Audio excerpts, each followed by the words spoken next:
ఖమ్మం నగరం నెహ్రూ నగర్లోని private ఆసుపత్రిపై social మీడియాలో వచ్చిన ఠాకూర్ సేన్ రిపీట్ కథనాన్ని ఖమ్మం ఇండియన్ మెడికల్ అసోసియేషన్ తీవ్రంగా ఖండించింది. దుష్ప్రచారాలు మానుకుని నైతికతతో ప్రజలకు నిజాలను చూపించాలని సోషల్ మీడియా నిర్వాహకులను హెచ్చరించారు. తమ ఆసుపత్రిపై తప్పుడు కథనం ప్రచురించిన సోషల్ ఆఫీస్పై చట్టపరమైన చర్యలు తీసుకుంటామని డాక్టర్ సునీల్ కుమార్ అన్నారు. అత్యాధునిక పరికరాలతో వైద్యం అందిస్తుంటే అవాసపాలు చేసే చర్యలకు తీవ్రంగా ఖండిస్తున్నామంటున్న ఖమ్మం ఐఎంఏ నేతలతో మా ప్రతినిధి Upender face to face. Khammam జిల్లా వ్యాప్తంగా వైరల్ అయినటువంటి ఠాకూర్ సీన్ రిపీట్ ఒక ఏదైతే ప్రకటన ఉందో ఈ ప్రకటన ఖమ్మం జిల్లా వ్యాప్తంగా తీవ్ర చర్చనీయాంశం. ఏదైతే ఈ ప్రకటన ఏమాత్రం సరైనది కాదు, ఇది తప్పుడు అభియోగం, హాస్పిటల్ని బదనం చేసేందుకోసమే కొంతమంది సోషల్ మీడియా వేదిక ప్రచారం చేస్తా ఉన్నారని చెప్పేసి ఖమ్మంలో ఉన్నటువంటి సాయిరామ్ హాస్పిటల్లో డాక్టర్ సునీల్ జంగాల సంబంధించినటువంటి పూర్తి ఖండన ఇస్తూ ఈరోజు ప్రకటన చేశారు. అయితే అసలు ఏం జరిగింది, దీని యొక్క పూర్తి సారాంశాన్ని మనతో మాట్లాడేందుకు కోసం డాక్టర్ జంగాల సునీల్ కుమార్ గారు మనతో పాటు ఉన్నారు. సార్ చెప్పండి, అసలు ఏం జరిగింది, ఈ సోషల్ మీడియాలో వైరల్ అవుతున్న అంశాన్ని మీరు ఎలా చూస్తున్నారు? ఒక 12 సంవత్సరాల బాలుడు జాండీస్ డెవలప్ అవడంతో వాళ్ళ ఇంట్లో ఎవరో చెప్పారని పసర మందులు తీసుకొని ఆ వ్యాధి అనేది ఇంకా ముదరటం వల్ల హైదరాబాద్లో ఉన్న ఒక ప్రైవేట్ హాస్పిటల్ తీసుకెళ్లారు. ఆ తర్వాత నిమ్స్ హాస్పిటల్ తీసుకెళ్లారు. నిమ్స్ హాస్పిటల్లో సిరోసిస్ ఆఫ్ లివర్ అనే జబ్బు ఉందని చెప్పి నిర్ధారణ చేసి లివర్ బయాప్సీ చేశారు. లివర్ బయాప్సీ చేసిన తర్వాత రిపోర్ట్ రావడానికి 15 రోజులు పడుతుంది. మీరు 15 రోజుల తర్వాత లివర్ ట్రాన్స్ప్లాంటేషన్కి రెడీగా ఉండండి అని చెప్పడం జరిగింది బంధువులకు. ఇది బంధువుల పేరెంట్స్ యొక్క కథనం ప్రకారం. సో దాని తర్వాత మళ్ళీ తీసుకొచ్చి పసర మందులు ఇవ్వటం వల్ల ఆ వ్యాధి అనేది బ్రెయిన్కి ఎక్కడం వల్ల పేషెంట్ మత్తులోకి వెళ్ళటం, కిడ్నీలకు వెళ్ళి మూత్రం బంద్ అవ్వటం వల్ల మా దగ్గర అడ్మిట్ చేసుకోవడం జరిగింది. మామూలుగా మనిషికి కామెర్లు అనేది ఒకటి ఉంటుంది, ఆ బాలుడికి మా దగ్గరికి వచ్చినప్పుడు 30+ ఉంది జాండీస్, దానివల్లనే అది బ్రెయిన్కి ఎక్కడం జరిగింది. సో బాలుడిని అడ్మిట్ చేసుకొని ట్రీట్మెంట్ స్టార్ట్ చేయడం జరిగింది. 4-5 డేస్ బాగానే ట్రీట్మెంట్ చేయించుకున్నారు. 5వ రోజు వచ్చి పేషెంట్కి వెంటిలేటర్ కేర్ అండ్ డయాలసిస్ అవసరం పడింది, అన్నీ అందించాము. అండ్ ప్రాపర్గా గైడ్లైన్స్తో ట్రీట్మెంట్ చేయడం జరిగింది.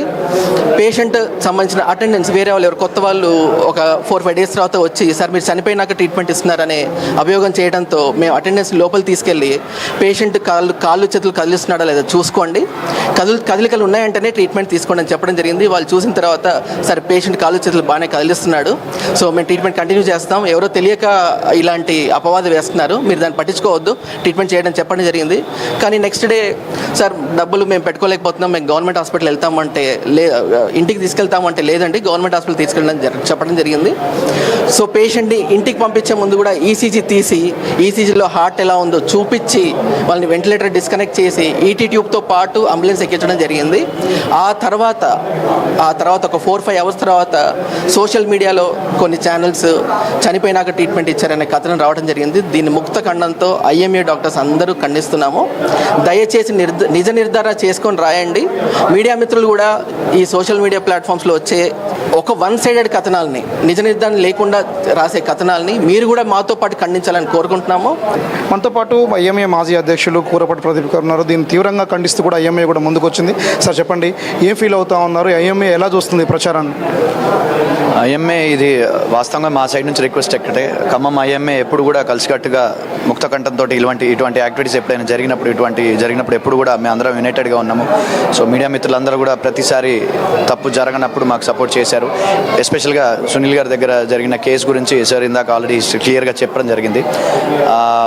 వాస్తవంగా వార్త అనేది వాస్తవానికి దగ్గర, అంటే ఒక అభియోగం వార్త అంటే నిజం అనేది ఎప్పుడు నిర్ధారణ జరగాలి అంటే 2 వర్షన్స్ విన్న తర్వాత దాన్ని వార్తగా పబ్లిష్ చేయడం అసలైన వార్త. That is true journalism. So జర్నలిస్టులందరికీ నేను చెప్పేంత ఇది కాకపోవచ్చు, బట్ ఒక ట్రూ జర్నలిజం, ఒక ట్రూ న్యూస్ అనే దానికి ఏంటంటే 2 వర్షన్స్ విన్న తర్వాత వాస్తవం ఏంటని అనలైజ్ చేసుకొని సార్ అన్నట్టు నిజ నిర్ధారణ చేసుకున్న తర్వాత రాసేదాన్ని వార్త అంటారు. కానీ ఒక సైడ్ వర్షాన్ని ఎవరు ఇష్టం వచ్చినట్టు వాళ్ళు అప్లోడ్ చేసేసుకొని వాళ్ళ అభియోగాన్ని ఒక వార్తలాగా పబ్లిష్ చేసి దాన్ని వైరల్ చేసి దాన్ని సర్క్యులేట్ చేయడం అనేది నిజంగా తప్పు. ఇది మొత్తానికి సంబంధించి ఖమ్మంకి సంబంధించి చర్చనీయాంశమైనటువంటి ఏదైతే కీలకమైనటువంటి ఒక ఠాకూర్ సీన్ రిపీట్ అనేటువంటి ఒక వార్త కథనం ఉందో ఈ కథనం చాలా ఫేక్ అని చెప్పేసి కూడా తీవ్ర స్థాయిలో మండిపడతా ఉన్నారు ఐఎంఏతో పాటు హాస్పిటల్ నిర్వాహకులు. అంటే గతంలో కూడా ఖమ్మం జిల్లా కేంద్రంగా అనేక మందికి వైద్య సేవలు అందించాం, కానీ కేవలం పనిగట్టుకొని మాత్రమే ఇలాంటి ఫేక్ ప్రచారం చేస్తూ ఉన్నారు. కేవలం డిజిటల్ మీడియాలో వస్తున్న వార్తా కథనాలు కూడా ప్రజలు ఎవరు నమ్మొద్దు, వాస్తవమైన విషయాన్ని పరిశీలించండి అని చెప్పేసి కూడా ప్రధానంగా అంటూ ఉన్నారు. తిరిగి ఇలాంటి అంశాలు రిపీట్ అయితే భవిష్యత్ కాలంలో మాత్రానికి పెద్ద ఎత్తున దీనిపై చట్టపరమైన చర్యలు కూడా ఉపక్రమించబోమని చెప్పేసి కూడా ప్రధానంగా చెప్తున్న అంశం కూడా కనబడతా ఉంది. ఇది ఖమ్మంలోని తాజా పరిస్థితి. కెమెరా పర్సన్ నాగబాబుతో Upender, AN news, Khammam press club నుండి. Triple R అలైన్మెంట్ని